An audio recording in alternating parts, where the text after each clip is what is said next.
ভালো মতো বুঝবা। সংখ্যা পদ্ধতির প্রকারভেদ একটা হচ্ছে 4 ধরনের, আরেকটা হচ্ছে 2 ধরনের। কোনটা 4 ধরনের কোনটা 2 ধরনের এটা একটু মনে রাখতে হবে। কিভাবে দেখো, প্রকাশের পদ্ধতির উপর ভিত্তি করে, দেখো প্রকাশের পদ্ধতির উপর ভিত্তি করে সংখ্যা পদ্ধতি 2 প্রকার। তার মানে সংখ্যা পদ্ধতি যে 2 প্রকার, এই 2 প্রকারটা কিসের উপর ভিত্তি করে? প্রকাশের পদ্ধতির উপর ভিত্তি করে সংখ্যা পদ্ধতি 2 প্রকার। তার মানে কি, সংখ্যা পদ্ধতি যে আমরা ধরো এই যে 2 প্রকার বলছি, এই 2 প্রকারটা কিসের উপর ভিত্তি করে হইছে?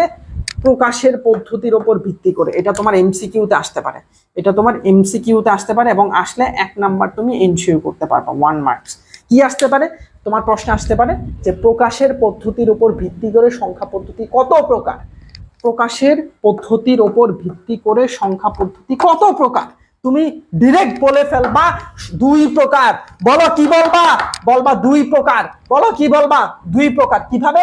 প্রকাশের পদ্ধতির উপর ভিত্তি করে সংখ্যা পদ্ধতি 2 প্রকার। তার মানে এমসিকিউ আসলে পারবো ইনশাল্লাহ, অবশ্যই পারবো ইনশাল্লাহ। ঠিক আছে, এটা তোমরা খাতার মধ্যে লিখে নাও। কি কি প্রকার ভাইয়া? একটা হচ্ছে পজিশনাল সংখ্যা পদ্ধতি, আর একটা হচ্ছে নন পজিশনাল সংখ্যা পদ্ধতি। এখন ভাইয়া পজিশনাল সংখ্যা পদ্ধতি কি, নন পজিশনাল সংখ্যা পদ্ধতি কি? আমি তো কিছুই জানি না ভাইয়া, এটা বুঝায় দেন। ইয়েস, এটা আমি তোমাকে এখন বুঝাই দিব। জাস্ট তুমি এটা লিখছো কিনা এটা একটু কমেন্টে জানাও ভাই, এটা লিখছো কিনা এটা একটু কমেন্টে জানাও। যে প্রকাশের পদ্ধতির ওপর ভিত্তি করে সংখ্যা পদ্ধতি 2 প্রকার। একটা হচ্ছে পজিশনাল সংখ্যা পদ্ধতি, আরেকটা হচ্ছে নন পজিশনাল সংখ্যা পদ্ধতি।